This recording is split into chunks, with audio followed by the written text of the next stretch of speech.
Soyez les bienvenus à notre canal. Seigneur, enseigne-nous.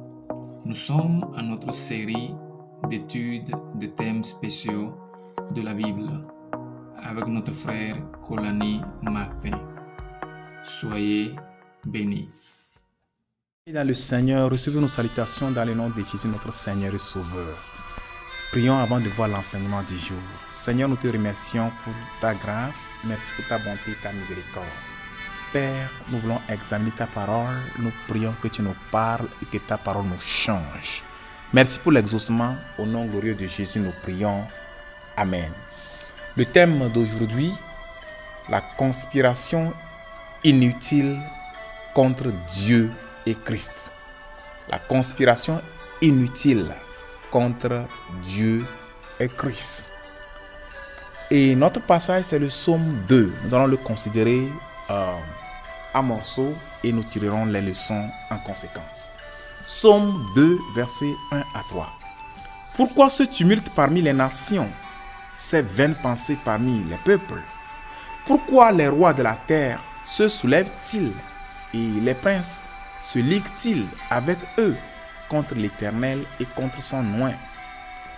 Brisons leurs liens, délivrons-nous de leurs chaînes. Nous voyons quelques leçons ici. Premièrement, veillons sur nos pensées pour éviter les vaines pensées, c'est-à-dire des pensées inutiles. Deuxième chose que nous voyons ici, les peuples du monde entier s'unissent pour lutter contre Dieu et Christ. Comment le font-ils? Ils le font de diverses manières. En persécutant les chrétiens, en s'opposant au christianisme, par le biais des systèmes éducatifs, politiques, religieux, etc. Nous ne devons en aucun cas nous joindre aux incroyants dans ce combat. C'est dangereux de s'engager dans une lutte contre Dieu. Troisième chose que nous voyons ici, les commandements de Dieu sont pour notre bien, notre paix, notre joie et notre bonheur. Ils ne sont pas des liens ou des chaînes comme les impies le déclarent faussement. Vous voyez, ils ont dit qu'ils vont briser les liens de Dieu. Jésus a été clair à ce sujet. Dans Matthieu 11, 28 et 29, il dit: venez à moi, vous tous qui êtes fatigués et chargés, et je vous donnerai du repos. Prenez mon joug sur vous et recevez mes instructions, car je suis doux et humble de cœur, et vous trouverez du repos pour vos âmes. C'est plutôt le diable qui enchaîne les gens et fait d'eux ses esclaves. Jésus est venu pour libérer les gens. Dans Jean 8, verset 36, il dit: si donc le Fils vous affranchit, vous serez réellement libre. Et dans Jean 10, 10, Jésus dit: le voleur, parlant du diable, ne vient que pour dérober, égorger et détruire. Moi, je suis venu afin que les brebis aient la vie et qu'elles soient dans l'abondance. Quatrième chose que nous voyons ici, les chrétiens doivent toujours avoir à l'esprit que les croyants les persécuteront. S'ils se sont opposés à Dieu lui-même et à Christ, à combien plus forte raison s'opposeront-ils aux chrétiens? Dans Matthieu 10, 22 à 25, Jésus nous parle. Il dit: vous serez haïs de tous à cause de mon nom, mais celui qui persévérera jusqu'à la fin sera sauvé. Quand on vous persécutera dans une ville, fuyez dans une autre. Je vous le dis en vérité, vous n'aurez pas achevé de parcourir les villes d'Israël que le Fils de l'homme sera venu. Le disciple n'est pas plus que le maître, ni le serviteur plus que son Seigneur. Il suffit au disciple d'être traité comme son maître et au serviteur comme son Seigneur. S'ils ont appelé le maître de la maison Belzéboul, à combien plus forte raison appelleront-ils ainsi les gens de sa maison? Bien, nous voulons considérer les versets 4 au verset 12 pour tirer certaines leçons. Verset 4 au verset 12 du psaume 2. Celui qui siège dans les cieux rit, le Seigneur se moque d'eux, puis il leur parle dans sa colère.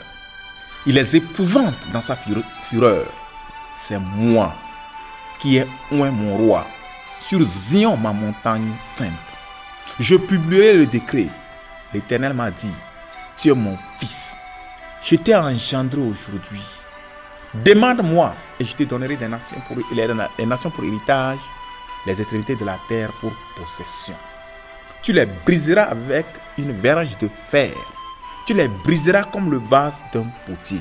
Et maintenant, roi, conduisez-vous avec sagesse. Juge de la terre, recevez instruction.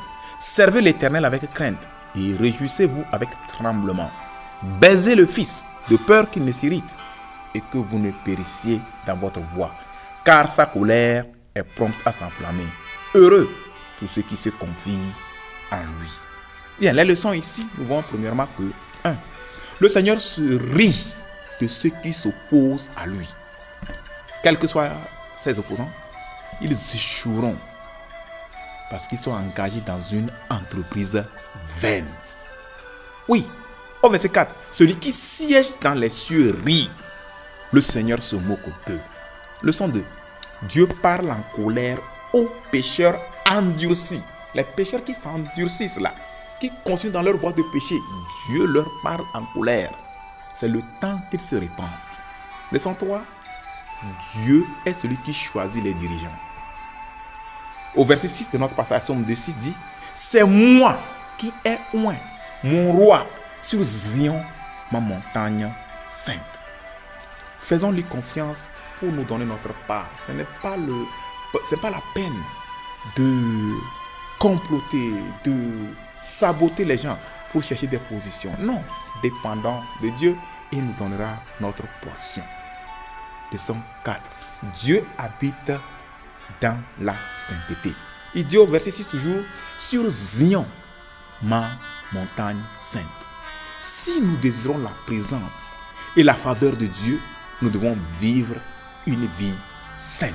Leçon 5. Christ est le Fils de Dieu. Point n'a besoin de tirailler sur cela. Dieu lui-même l'a dit. Au verset 7, il dit, je publierai le décret.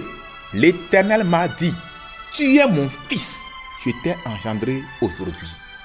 Dans Matthieu 3, verset 16 à 17, voici encore le témoignage de Dieu sur Christ.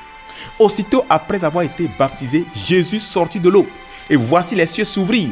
Et il vit l'Esprit de Dieu descendre comme une colombe et venir sur lui. Et voici une voix fit entendre des cieux ces paroles. Celui-ci, faisant référence à Christ bien sûr, celui-ci est mon fils bien-aimé, en qui j'ai mis toute mon affection. Leçon 6. Dieu a donné à Jésus les nations pour héritage et les extrémités de la terre pour possession. Et là, nous l'avons vu au verset 8. Leçon 7. En tant que croyants, nous pouvons prier et demander à Dieu la moisson des âmes, selon ce verset 8 toujours. Demande-moi et je te donnerai les nations pour héritage et les extrémités de la terre pour possession. Leçon 8. Comme Dieu, Jésus a dit, comme Dieu a dit à Jésus de demander, au verset 8 bien sûr, Jésus nous a également dit de demander dans Matthieu 7, 7. Nous pouvons demander à Dieu. Ne nous taisons pas, mais prions et demandons tout ce dont nous avons besoin, selon sa volonté. Et le Père fidèle pourvoira cela. Il en pourvoira. Dans Matthieu 7, verset 11, il nous a donné l'assurance. Il dit, si donc méchants comme vous l'êtes, vous savez donner de bonnes choses à vos enfants, à combien plus forte raison, votre Père qui est dans les cieux donnera-t-il de bonnes choses à ceux qui les lui demandent. Dieu a de bonnes choses en réserve qu'il veut donner à ceux qui les lui demandent. Nous devons demander afin de recevoir. Leçon 9. Dieu appelle chacun à la sagesse.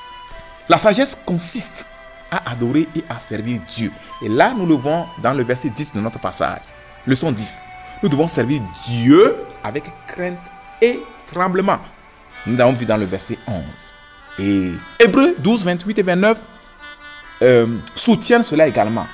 Dans Hébreux 12, 28 et 29, il est écrit, C'est pourquoi, recevant un royaume inébranlable, montrons notre reconnaissance en servant Dieu d'une manière qui lui soit agréable, avec piété et avec crainte, car notre Dieu est un feu dévorant.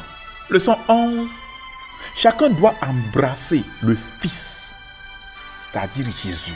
Et qu'est-ce que ça veut dire, baiser le Fils ou bien embrasser le Fils? Ça veut dire quoi? Se réconcilier avec lui, l'accepter comme Seigneur et Sauveur personnel, obéir à ses commandements pour éviter sa colère. Et là, nous le voyons au verset 12. Regardons encore le verset 12 qui nous dit baiser le Fils, c'est-à-dire baiser Jésus, embrasser Jésus, réconciliez-vous à Jésus, acceptez-lui comme Seigneur et Sauveur, de peur qu'il ne s'irrite et que vous ne périssiez dans votre voie. Si on refuse de se réconcilier à Christ, si on refuse d'accepter Christ comme Seigneur et Sauveur, nous ferons face à sa colère. Leçon 12. Mais avant la leçon 12, pour confirmer toujours cela, dans Hébreux 10, verset 31, nous dit que c'est une chose terrible que de tomber entre les mains du Dieu vivant. Ceux qui refusent d'accepter Christ comme Seigneur et Sauveur vont tomber entre les mains du Dieu vivant. Et Hébreux 10, 31 nous dit que c'est une chose terrible que de tomber entre les mains du Dieu vivant. Nous prions que le Seigneur donne chacun de nous la sagesse d'embrasser le Fils, de se réconcilier avec Christ, afin d'éviter cette colère de Dieu. Leçon 12, il y a des bénédictions pour tous ceux qui se confient en l'Éternel. Proverbe 10, verset 6 nous dit, la bénédiction de l'Éternel est sur la tête du juste. Quand on se confie en Dieu, quand on observe ses commandements, quand on se réconcilie à Christ, on l'accepte comme Seigneur Sauveur, on obéit à ses commandements, les bénédictions de Dieu vont pleuvoir sur notre vie.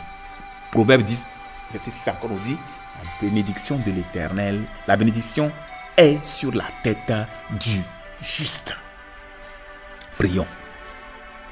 Demandons au Seigneur de nous aider à ne pas nous affoler quand les gens conspirent contre nous. Demandons au Seigneur de nous aider à dépendre de lui pour notre promotion. Demandons au Seigneur de nous aider à le servir avec crainte et tremblement. Demandons au Seigneur de déjouer et d'anéantir toutes les conspirations des méchants contre son peuple.